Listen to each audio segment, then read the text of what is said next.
नमस्कार साथियों। जैसे कि आप थंबनेल में देख पा रहे हैं कि सीईटी एग्जाम 2026 में क्यों इतनी देरी हो रही है। सरकार द्वारा समय पर सीईटी एग्जाम का आयोजन क्यों नहीं करवाया जा रहा है। इस परीक्षा से किन किन भर्तियों पर असर हो रहा है। तो चलिए इस वीडियो में आपको पिछली सीईटी एग्जाम में हुई भर्ती परीक्षाओं तथा आने वाली परीक्षाओं के बारे में बताते हैं। राजस्थान समान भर्ती परीक्षा को कक्षा 12 व स्नातक दो स्तर पर करवाया जाता है। इसी समान भर्ती परीक्षा के आधार पर आगे की भर्तियों का आयोजन करवाया जाता है, जिनमें लेवल 8 तक की भर्तियों को शामिल किया जाता है।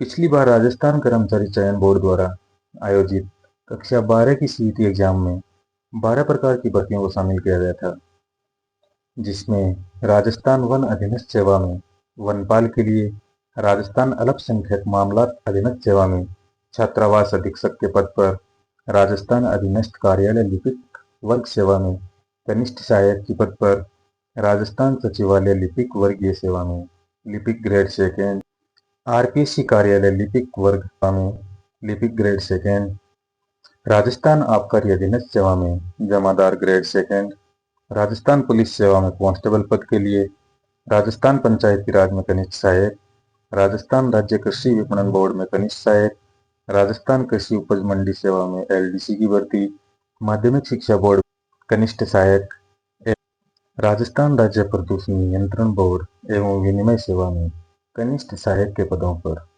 भर्ती का आयोजन करवाया था। इन सभी भर्तियों को सीनियर सेकेंडरी स्तर की सीईटी की परीक्षा का आयोजन करवा के शामिल किया गया था, जो कि राजस्थान कर्मचारी चयन बोर्ड द्वारा हाल ही में 10,000 पदों पर विज्ञापन जारी किया गया था। इसी तरह आरएसएसबी बोर्ड द्वारा आयोजित स्नातक स्तर की सीईटी एग्जाम में 11 प्रकार की भर्तियों को शामिल करके एग्जाम करवाया गया था। इसी सीईटी के आधार के प्राप्तांक के आधार पर सफल अभ्यर्थियों से निम्न फॉर्म भरवाए गए थे। राजस्थान होमगार्ड अधीनस्थ सेवा में प्लाटून कमांडर के पद के लिए, राजस्थान अभियांत्रिकी अधीनस्थ सिंचाई सेवा में जिलेदार एवं पटवारी के पद पर, राजस्थान राजस्व भू अभिलेख प्रबंधन अधीनस्थ सेवा में पटवारी पद के लिए, राजस्थान अधीनस्थ लेखा सेवा में कनिष्ठ लेखाकार जूनियर अकाउंटेंट के पद पर, राजस्थान महिला अधिकारिता अधीनस्थ सेवा में पर्यवेक्षक महिला सुपरवाइजर के पद पर, राजस्थान पंचायती राज सेवा में ग्राम विकास अधिकारी की भर्ती, राजस्थान समाज कल्याण अधीनस्थ सेवा में छात्रावास अधीक्षक ग्रेड सेकेंड एवं राजस्थान कारागार अधीनस्थ सेवा में उप जेलर के पदों पर आदि भर्तियों का आयोजन करवाया गया था। सरकार द्वारा जनवरी माह में वर्ष 2026 का कैलेंडर जारी किया था, जिसमें सीईटी के लिए ऑनलाइन आवेदन फॉर्म मार्च 2026 में भरवाए जाने थे और परीक्षा का आयोजन मई माह में तय किया गया था। लेकिन सीईटी समय पर नहीं होने से लगभग 20 लाख लोगों की परेशानी बढ़ गई है कि आखिर सीईटी की परीक्षा सरकार द्वारा कब करवाई जाएगी। इन्हीं सीईटी के आधार पर 4,000 पदों पर कांस्टेबल की भर्ती तथा ग्राम विकास अधिकारी की 3430 पदों पर भर्ती का आयोजन करवाया जाना था और इनकी परीक्षा का आयोजन दिसंबर 2026 में होना बताया गया था। सीईटी की परीक्षा का आयोजन न होने से इन भर्तियों का होना मुश्किल है, क्योंकि पिछली सीईटी के प्रमाण पत्रों की वैधता फरवरी 2026 में ही समाप्त हो गई है और नई सीईटी के फॉर्म अभी तक भरवाए नहीं गए हैं। तो आखिर क्यों हो रही है सीईटी के एग्जाम में इतनी देरी।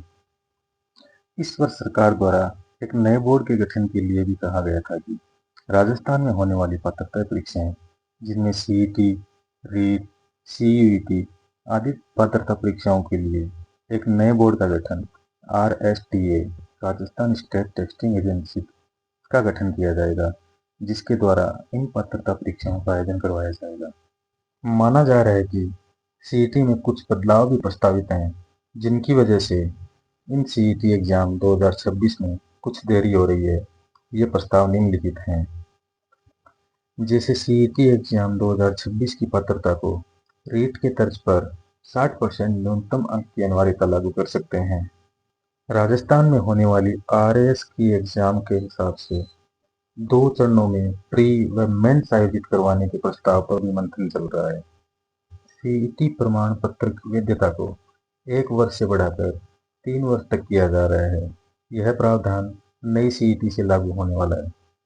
राजस्थान कर्मचारी चयन बोर्ड के अध्यक्ष आलोक राज द्वारा बयान दिया गया है कि सरकार द्वारा अभी कोई भी सीईटी के आयोजन के लिए निर्देश नहीं दिए गए हैं।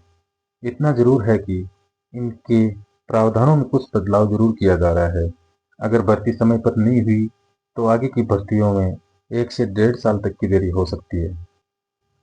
सीनियर सेकेंडरी सीईटी पात्रता के लिए कक्षा 12वीं पास या अध्ययनरत विद्यार्थी भी ऑनलाइन फॉर्म के लिए आवेदन कर सकते हैं।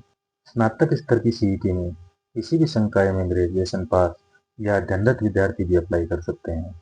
अब ध्यान ये रखना है कि अगर सीईटी एग्जाम एक भाग में होती है तो परीक्षा तिथि से एक दिन पूर्व तक आपका पास होना जरूरी है, और प्री और मेंस दो भागों में होती है तो मेंस परीक्षा की तिथि से एक दिन पूर्व पास होना जरूरी है। आयु की बात करें तो अभ्यर्थी की आयु 18 वर्ष से 40 वर्ष के बीच में होनी चाहिए। सामान्य वर्ग की महिला को 5 वर्ष की छूट, एससी, एसटी, ओबीसी, ईडब्ल्यूएस महिला को 10 वर्ष की छूट का प्रावधान है।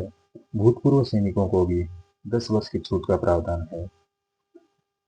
परीक्षा की स्कीम ये है कि पिछली भर्तियों के हिसाब से 150% पूछे जाएंगे, जो कि 300 अंकों के होंगे। पिछली भर्ती में पात्रता पास करने के लिए न्यूनतम 40% अंकों का प्रावधान था, जो कि इस बार 60% करने पर विचार चल रहा है। तो चलिए अब बात करते हैं सिलेबस की। सिलेबस में राजस्थान का इतिहास, कला, संस्कृति, साहित्य, परंपरा एवं विरासत, भारत एवं राजस्थान का भूगोल, राजस्थान पर विशेष बल के साथ भारतीय राजनीतिक व्यवस्था, राजस्थान की अर्थव्यवस्था, दैनिक विज्ञान, तार्किक विवेचना एवं मानसिक योग्यता, सामान्य हिंदी, जनरल इंग्लिश, कंप्यूटर का ज्ञान, समसामयिक घटनाएं जिनमें राजस्थान, भारतीय एवं अंतर्राष्ट्रीय महत्व की महत्वपूर्ण घटनाएं, वर्तमान में चर्चित व्यक्ति, स्थान व संस्था, खेल एवं खेलकूद संबंधी गतिविधियां आदि। तो साथियों, और अधिक जानकारी के लिए हमारे चैनल से जुड़े रहें तथा नवीनतम अपडेट होने पर आप सभी को सूचित कर दिया जाएगा। धन्यवाद।